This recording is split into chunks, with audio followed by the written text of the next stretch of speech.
Assalamualaikum warahmatullahi wabarakatuh. Waalaikumsalam warahmatullahi wabarakatuh. Izin AA cerita sedikit. Boleh, silakan. Saya sudah lama ditinggal anak saya udah meninggal umur 13 tahun. Sebelum anak saya meninggal, saya berpisah sama suami saya nikah sama sahabat saya.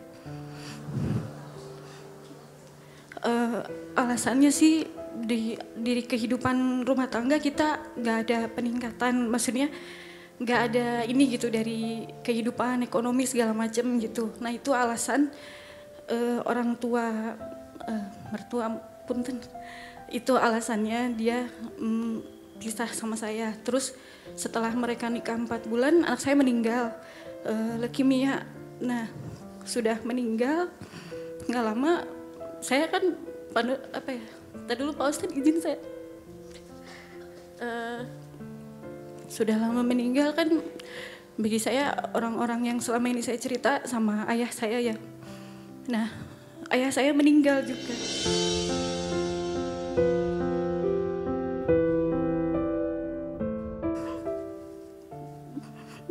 Jadi pertanyaannya sama sesuai tema separuh jiwa saya tuh, saya nggak tahu harus apa gitu. Jadi orang-orang yang selama ini saya berharga, yang selama ini saya bisa,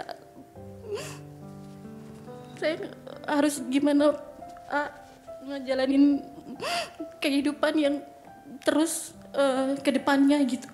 Saya harus kayak gimana biar saya bisa kuat. Makasih ya. Assalamualaikum warahmatullahi wabarakatuh. Waalaikumsalam warahmatullahi wabarakatuh. Silakan A, ini berat banget ya A ya. Iya. Bunda sayang yang dirahmati Allah, pemirsa. Setiap orang itu pasti akan ketemu satu fase di mana orang yang dia cintai meninggalkan dia. Itu pasti. Maka sekarang apa yang harus saya lakukan setelah semua pergi meninggalkan saya? Sikap yang pertama ya harus ridho, terima.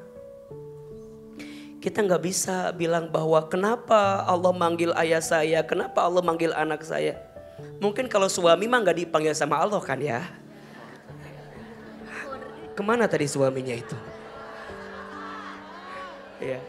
Iya, saya nggak mau bilang diambil sama orang lain ya. Suaminya memilih untuk berumah tangga dengan yang lain. Betul? Apakah itu yang namanya kehilangan? Enggak. Kadang izin ya. Kenapa ada orang yang merasa ditinggal pergi dari apa yang dia miliki? Satu alasannya, karena terlalu merasa memiliki. Betul? Padahal semua milik siapa? Allah. Tidak ada satupun yang kita punya, melainkan semua dititipkan oleh siapa? Allah. Itulah makna inna lillahi wa inna ilaihi raji'un. Sesungguhnya semua milik Allah dan sesungguhnya semua akan kembali kepada Allah. Maka sederhana, catat ini. Jika tidak ingin merasakan kehilangan, jangan pernah merasa memiliki. Status hari ini itu. Yang kedua, mendekat kepada Allah.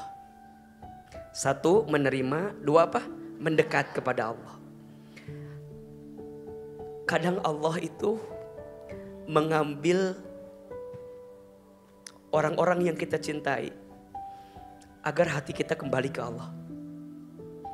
Dan ini rumus juga ya. Kalau Allah sudah melihat ada seorang hamba yang terlalu melekat dekat erat dengan yang dia cintai, sampai dia lupa bahwa Allah tempat bersandar dia, maka boleh jadi Allah akan ambil sesuatu yang dia cintai itu sengaja agar orang itu kembali kepada Allah. Makanya mohon maaf, biasanya kita itu akan diuji yang paling berat dengan sesuatu yang paling dekat dan yang paling kita cintai. Betul apa betul? Untuk apa? Bukan Allah mengambilnya karena benci sama kita, bukan. Tapi Allah mengambilnya karena Allah hanya ingin kembali kitanya kepada Allah. Allah sedang memeluk tubuhmu. Allah sedang mengusap kepalamu. Allah sedang membelai hatimu dengan semua yang pergi meninggalkanmu, agar kemudian engkau kembali kepada Allah Subhanahu wa taala. Bunda Aisyah, 2 saja. 1 M-nya apa yang pertama? Menerima. M yang kedua, mendekat. Mendekat kepada siapa? Allah. Dan percayalah, setelah semua tangis atas kehilangan ini, pasti Allah siapkan tawa setelah semua ini. Percayalah, hari ini kajian hati semoga menenangkan hati kita semua yang hadir. Amin ya rabbal alamin, Masya Allah. Nggak ada tujuan hidup, kayak separuh tuh udah hilang, nggak ngerti harus apa. Dari pelajaran pas anak aku sakit selama 4 bulan, aku sendiri. Aku di rumah sakit Jakarta, aku sendiri. Nggak ada yang gantian jaga atau nggak ada. Biaya semua aku sendiri. Semua barang-barang di rumah aku jual sendiri. Setiap proses anak aku, tindakannya sedikit-sedikitnya aku nyaksiin semua. Aku mikir, ya Allah, ini apa gitu. Maksudnya Allah tuh punya apa sih, punya rencana apa. Aku pengen umroh deh gitu. Aku pengen cerita gitu semua Rasulullah tuh, pengen ngomong gitu. Sampai aku punya niatan, aku ada rumah kecil lah gitu. Aku pengen jual, pengen sebagiannya aku pengen buat ongkos ke sana gitu. Terus yang aku pengen tanyain, gimana cara untuk ngembaliin semangat aku buat ngejalanin anak aku nih yang kedua ini, sama keputusan aku itu bener nggak sih gitu.